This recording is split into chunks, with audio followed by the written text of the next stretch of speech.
100-150 కోట్ల వరకు advance bookings అని చెప్పేసి మాట్లాడుతున్నారు. దేశవ్యాప్తంగా 15,000 స్క్రీన్స్‌లో అంటే వీళ్ళు పర్మిషన్‌లు ఎలా వచ్చినాయి వీళ్ళకి జాతీయ స్థాయిలో అనేది ఒకటి. ఇప్పుడు ఈ రివెంజ్ మీద కూడా అంతే క్యూరియాసిటీ ఉంది. రెండోది ఇది పాకిస్తాన్‌లో నడుస్తున్నటువంటి కథ. కానీ కంటెంట్ బాగుంటే థియేటర్‌నే ప్రిఫర్ చేస్తున్నారు జనాలు. దీని ఇంకొక స్పాన్ ఎంత అడ్వాంటేజ్ ఉండొచ్చు? ఏంటంటే దీని స్పాన్ ఎంత ఉంటదనేది? చాలామంది 'దురంధర్ 1' తెలుగులో డబ్బ ఎందుకు అవ్వలేదు అని తీవ్రంగా ఆవేదన వ్యక్తం చేసిన వాళ్ళు ఉన్నారు. 'దురంధర్ 1'ని మించినటువంటి 2 లేకపోతే 3 దాకా వెళ్ళే పరిస్థితి కనిపిస్తోంది. భరద్వాజ గారు, 'దురంధర్' సినిమా సంబంధించి రిలీజ్ రేపు. అవును. అంటే ఎల్లుండి 19వ తారీఖు రేపటి నుంచి ప్రీమియర్స్. బుకింగ్స్‌లో దాదాపు 100-150 కోట్ల వరకు అడ్వాన్స్ బుకింగ్స్ అని చెప్పేసి మాట్లాడుతున్నారు. అవును, వాళ్ళు అడ్వాన్స్ బుకింగుల్లోనే 100 crore క్లబ్‌లో చేరిపోయారు. దూసుకుని వెళ్ళిపోతోంది. దాదాపుగా దేశవ్యాప్తంగా 15,000 స్క్రీన్స్‌లో బా! సినిమా లాంచ్ అవ్వబోతోంది అనేది బయటకు వచ్చిన వార్త. ఓన్లీ మన కంట్రీలోనే. అవును. ఓకే. అయితే దీనిలో ప్రీమియర్స్‌కి వెళ్ళారు వాళ్ళు. ప్రీమియర్స్‌కి వెళ్ళారు అంటే రేపు ఈవినింగ్ నుంచి మొదలవుతోంది ప్రదర్శనలు. అంటే వీళ్ళు పర్మిషన్లు ఎలా వచ్చినాయి వీళ్ళకి జాతీయ స్థాయిలో అనేది ఒకటి. ఇప్పుడు చర్చనీయాంశం అభిమానుల మధ్య. అదే రోజు అంటే దీంతో పాటు రిలీజ్ అవుతున్న సినిమాకి ప్రీమియర్స్ లేవు. అది సేమ్ డే పెట్టుకున్నారు అన్ని చోట్ల. ఏది ఏపీలోను ఇక్కడ కూడా అది తెలుగు మార్కెట్ వరకు కన్ఫైన్ అయిన సినిమా అయినప్పటికీ దానికి ప్రీమియర్స్కి అనుమతి దొరకలేదు. ఈ సినిమాకి తెచ్చుకోగలిగారు. ఈవినింగ్ 5 o'clock 18th ఈవినింగ్ నుంచి మొదలవుతోంది సినిమా. దాని మీద అంటే ఆ కౌంట్ కూడా దీనిలో జాయిన్ అయింది. అదే ప్రీమియర్స్ ప్లస్ అడ్వాన్స్ బుకింగ్ అన్నీ కలుపుకొని. అయితే ప్రైస్ హైక్లు అలాంటి వాటి జోలికి వెళ్ళలేదు వీళ్ళు. ప్రీమియర్స్ మాత్రం వెళ్ళారు. కొన్ని చోట్ల మేబీ ఉంటే ఎక్కడైనా నార్త్లో పెట్టుకున్నారేమో తెలియదు. ఇది కండిషన్. కాబట్టి విపరీతంగా జనాలు ఈ సినిమా చూడాలనేటువంటి ఒక ఉత్సాహంలో ఉన్నారు. రెండోది ఈ సినిమాకి సంబంధించి ప్రమోషనల్ కంటెంట్ బయటకు వచ్చింది. ఆ ప్రమోషనల్ కంటెంట్ జనాలను విపరీతంగా గ్రాప్ చేసింది. టేకింగ్కి సంబంధించి ఇందులో కథకి సంబంధించి కొన్ని లిమిటేషన్స్ ఉన్నప్పటికీ టేకింగ్ పరంగాను క్యారెక్టరైజేషన్ పరంగాను ఇది జనాల్ని పట్టుకుంది. మనకి ఈ తరహా కథలతో ఇంతకుముందు కూడా చాలా సినిమాలు వచ్చాయి. అవును. కానీ 'దురంధర్' ఎందుకు పట్టుకుంది అంటే టేకింగ్కి సంబంధించి. అంటే ఆదిత్యధర్ అనేటువంటి డైరెక్టరు క్యారెక్టర్ డిజైనింగు అలాగే దానిలో ఇతర ఎలిమెంట్స్ కంటే కూడా మిగిలిన వాళ్ళు ఏం చేస్తున్నారంటే ఎలిమెంట్స్ మీద వెళ్ళిపోతున్నారు.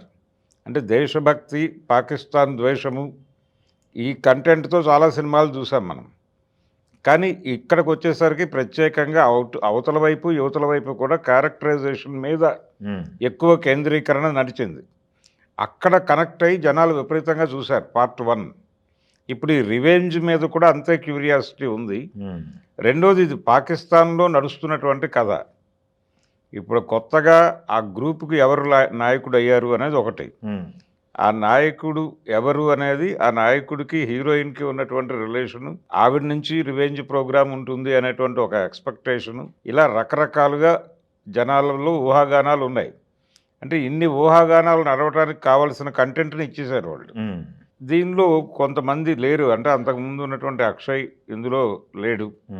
అయితే ఇక్కడ యాడ్ అయినటువంటి ఆర్టిస్టులు ఉన్నారు, సంజయ్ దత్ లాంటి వాళ్ళు. ప్రతి సన్నివేశం పర్టికులర్గా ఏ క్యారెక్టర్ని స్క్రీన్ మీద చూపించినా కానీ దాన్ని ఒక విపరీతమైన డెప్త్తోనూ 3D డైమెన్షన్లోనూ చూపిస్తున్నాడు. అది జనాల్లో ఒక ఉత్సాహాన్ని నింపుతోంది.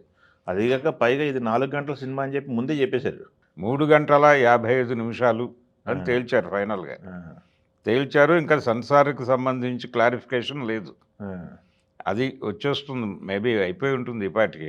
అయిపోయింది. సెన్సార్ అవ్వకుండా సెన్సార్ అయిపోయింది. అంటే కట్స్ దీనికి సంబంధించి ఏమన్నా చర్చ జరుగుతుందా అనేది. ఎందుకు ఏ సర్టిఫికేట్ కదా అంటే ఆల్రెడీ సెన్సార్కి కావలసినటువంటి ఒక రకంగా ప్రభుత్వానికి సెన్సార్కి ఏదైనా లింక్ ఉందా అనే చర్చ జరుగుతోంది ఈ మధ్య చాలా సినిమాలకు సంబంధించి. అయితే దీనిలో ఆ ప్రాబ్లం ఏం లేదు. వైలెన్స్కి సంబంధించి ఆ డోసుకు సంబంధించి ఏదైనా గొడవ ఉంటే ఉండొచ్చు. అది కూడా అయిపోయి ఉంటుంది. వాటికి అంతా క్లియర్ అయిపోయి వాళ్ళు ఫైనల్గా వాళ్ళు 4 గంటలు అనేది ముందే బయటకు వచ్చింది కానీ అవును. 3 గంటల 55 నిమిషాలుగా స్థిరీకరించారు దాన్ని ఇప్పుడు. మనకి తెలుగు వెర్షన్‌కి అడ్వాన్స్ బుకింగ్స్ అనేది చూస్తే ఎక్కడ టికెట్లు ఓపెన్ చేసిన థియేటర్ ప్రతిదీ అయిపోతుంది. అవును. అంటే క్యూరియాసిటీ ఉందండి. మీకు 1 అనేది నెమ్మదిగా మొదలైంది. హ్మ్. నెమ్మదిగా మొదలయ్యి అది ఎక్కుతూ నిజానికి దానిలో ప్రస్తావించిన భావజాలం పట్ల వ్యతిరేక అభిప్రాయం ఉన్నటువంటి ఏదో మేరకు అది కరెక్ట్ కాదేమో అనేటువంటి అనుమానం ఉన్నటువంటి రామ్ గోపాల్ వర్మ లాంటి వాడు కూడా ఆ టేకింగ్ పట్ల అడ్మైర్ అయ్యాడు. అడ్మైర్ అయ్యి మాట్లాడాడు ఆయన ఓపెన్గా. అది అలాంటి సందర్భం చాలామంది నుంచి వ్యక్తమైంది. ఇది జనాల్లో క్యూరియాసిటీని పెంచింది. థియేటర్లకు రష్ అయ్యారు. మనం మిస్ అయ్యామనుకున్నారు.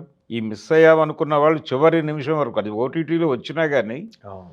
ఓటీటీలో చూడటం కన్నా కానీ థియేటర్కల్ ఎక్స్పీరియన్సే బెటరు హ్మ్. అని వెళ్ళారు. రెండోది దురంధర్ సినిమా ద్వారా ఇంకొక ప్రధానమైన అంశం ఏంటంటే జనాలకు అర్థమైంది ఓటీటీ అనేది గత్యంతరం లేని ప్లాట్ఫామ్గానే జనం ఇంకా చూస్తున్నారు. హ్మ్. థియేటర్ల నుంచి జనాలు వెళ్ళిపోయారు ఓటీటీకి, లేకపోతే ఫోన్లోకి వెళ్ళిపోయారు, పాకెట్ ఎంటర్టైన్మెంట్లోకి వెళ్ళిపోయారు అన్నారు. కానీ కంటెంట్ బాగుంటే థియేటర్నే ప్రిఫర్ చేస్తున్నారు జనాలు. హ్మ్. అది కనిపించింది దురంధర్కి. ఓటీటీలోకి వచ్చాక కూడా థియేటర్లలో బలంగా నిలబడింది ఆ సినిమా. ప్రతి సెంటర్లోనూ కనీసం 2-3 థియేటర్లలో కూడా చివరి క్షణం వరకు నడిచింది అది. 2 అనౌన్స్మెంట్ వచ్చే వరకు, 2 రిలీజ్ డేట్ వచ్చే వరకు అది థియేటర్లో ఉంది. హ్మ్. అలా క్యారీ ఫార్వర్డ్ అయిపోతున్నటువంటి ఆడియన్స్ వాళ్ళు దీనికి క్యూ కట్టారు ఇప్పుడు. క్యూ కట్టడం అనేది కనిపిస్తోంది స్పష్టంగా. అవును.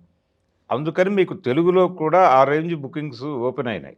అంటే నాకు ఒకటి అర్థం కావట్లేదు. ఓన్లీ హిందీ ప్రింట్‌తోనే దాదాపు 1300, 1350 కోట్లు కలెక్ట్ చేసిందే. అవును. ఇప్పుడు అన్ని రీజనల్ లాంగ్వేజెస్‌లోకి దీన్ని పంపజేస్తున్నారు. అంటే దురంధర్ ఇక్కడ 2 దీని ఇంకొక స్పాన్ ఎంత advantage ఉండొచ్చు? ఏంటంటే దీని స్పాన్ ఎంత ఉంటదనేది? చాలామంది దురంధర్ 1 తెలుగులో డబ్బ ఎందుకు అవ్వలేదు అని తీవ్రంగా ఆవేదన వ్యక్తం చేసిన వాళ్ళు ఉన్నారు. హ్మ్. అంటే థియేటర్లో చూడటానికి లాంగ్వేజ్ ప్రాబ్లం అయ్యి వాళ్ళు వీళ్ళు చెప్పగా విని ఓటీటీల్లో చూసి ఏదో మనం మిస్ అయ్యాము ఈ సినిమాని అని చెప్పేసి జనాలు హ్మ్. ఎందుకు అన్ని సినిమాలు వస్తుండగా ఈ సినిమాని ఎందుకు హోల్డ్ చేశారు అని. ఆ టైంలో అది తెలుగులో వస్తోంది అనేది ఒకటి వినిపించింది. కానీ ఫైనల్గా రాలేదు. ఇప్పుడు ఈ సినిమా తెలుగులో వస్తుంది అనేసరికి ఆ సినిమా చూడలేకపోయామే అనుకున్న వాళ్ళు కూడా ఇప్పుడు ఎగబడుతున్నారు. హ్మ్.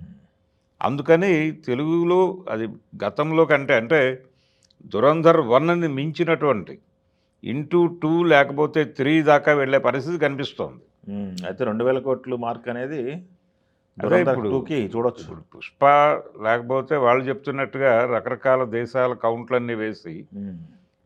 చాలా సినిమాలకి 2000 దగ్గర ప్రొజెక్ట్ చేస్తున్నారు. హ్మ్. 'ఆమీర్ ఖాన్' సినిమా అది 2000 దగ్గర కోట్ చేశారు వాళ్ళు. అవును. అందుకని ఆ రేంజ్‌లోకి వెళ్ళిపోయి ఇదొక కొత్త సవాల్ని విసిరే అవకాశం ఉంది హ్మ్. అనేదైతే క్లియర్‌గా అర్థమవుతోంది. ఈ రివెంజ్ అనేది జనాలలో ఆ సినిమా ఎట్టి పరిస్థితుల్లోనూ డే 1 చూడాలనేటువంటి కోరిక కనిపిస్తోంది ఓకే. అన్ని లాంగ్వేజెస్‌లోనూ. కాబట్టి 'దురంధర్' అనేది ఇప్పుడు ఒక ఛాలెంజ్ విసరబోతోంది పాన్ ఇండియా మార్కెట్ సినిమాలకి. బాలీవుడ్ అనేది దాదాపుగా సౌత్ ఇండియా ఛాలెంజ్‌ని తట్టుకోలేని పరిస్థితిలోకి వెళ్ళిపోయింది. హ్మ్. మన ప్రభ అయిపోయింది. మన్మోహన్ దేశాయ్ వాళ్ళ శకం మళ్ళీ రాదు అనుకుంటున్న టైంలో హ్మ్. ఆదిత్యధర్ మళ్ళీ ఒకసారి బాలీవుడ్ని ఒకసారి నిలబెట్టాడు. దాని ఇమేజ్‌ని నిలబెట్టాడు. అందుకని ఇప్పుడు వాళ్ళందరికీ ప్రాతస్మరణీయుడిగా మారాడు. అతని వైపు సౌత్ హీరోలు కూడా అంటే పాన్ ఇండియా మార్కెట్లోకి ఎంటర్ అవుతున్న సౌత్ హీరోలు కూడా చూస్తున్నారు ఇప్పుడు. ఓకే. అందుకని నెక్స్ట్ అతను చాలా విపరీతమైన డిమాండ్ ఉన్నటువంటి డైరెక్టర్గా మారిపోయాడు. ఇప్పుడు వెనక పడుతున్నారు. దీని తర్వాత ఏం చేయబోతున్నాడు అనేది చాలా జనాల క్యూరియాసిటీ. ఓకే. ఈ థియేటర్లోకి వచ్చేసిన తర్వాత ఈ సినిమా ఇది ఏ ప్రకంపనలు క్రియేట్ చేసినా అది క్రెడిట్ అక్కడికే వెళ్తుంది అతనికి. అలాగే రణ్వీర్ సింగ్కి యెస్. తన ఇమేజ్ని చాలా గ్రాండ్గా నిర్మించుకున్నాడు ఈ 2 సినిమాలతో. అంటే ఇప్పుడు 1, 2 రెండిటితో దీనిలో చాలా వేరియేషన్ చూపించబోతున్నాడు అనేది అర్థమవుతుంది ఆ క్యారెక్టర్ యెస్. నుంచి. యెస్. యెస్. ఆ వేరియేషన్స్ జనాలు వెయిటింగ్ చూడటానికి. ఓకే. సో ఇది ఒక బిగ్ స్కేల్ మూవీనే. 2000 కోట్లు అనేది ప్రస్తుతానికి అంచనా వేసుకోవచ్చు, ఏం పర్లేదు. చూద్దాం తెలుగు మార్కెట్ ఎంత తెలుగోళ్ళు ఎంత ఇస్తారో దీనికి చూద్దాం. తెలుగు వాళ్ళు ఈసారి గ్రాండ్గానే వెళ్తారు. ఎన్ని అంటే డబ్బులు ఇస్తారు? ఇది పోటీ ఉంది. ఉంది, ఉస్తాద్ ఉందిగా. ఉస్తాదు ఉన్నప్పటికీ ఆ జనం దాన్ని చూసి మళ్ళీ దీన్ని చూస్తారు. Okay, thank you. రెండూ మూవ్ అవ్వచ్చు.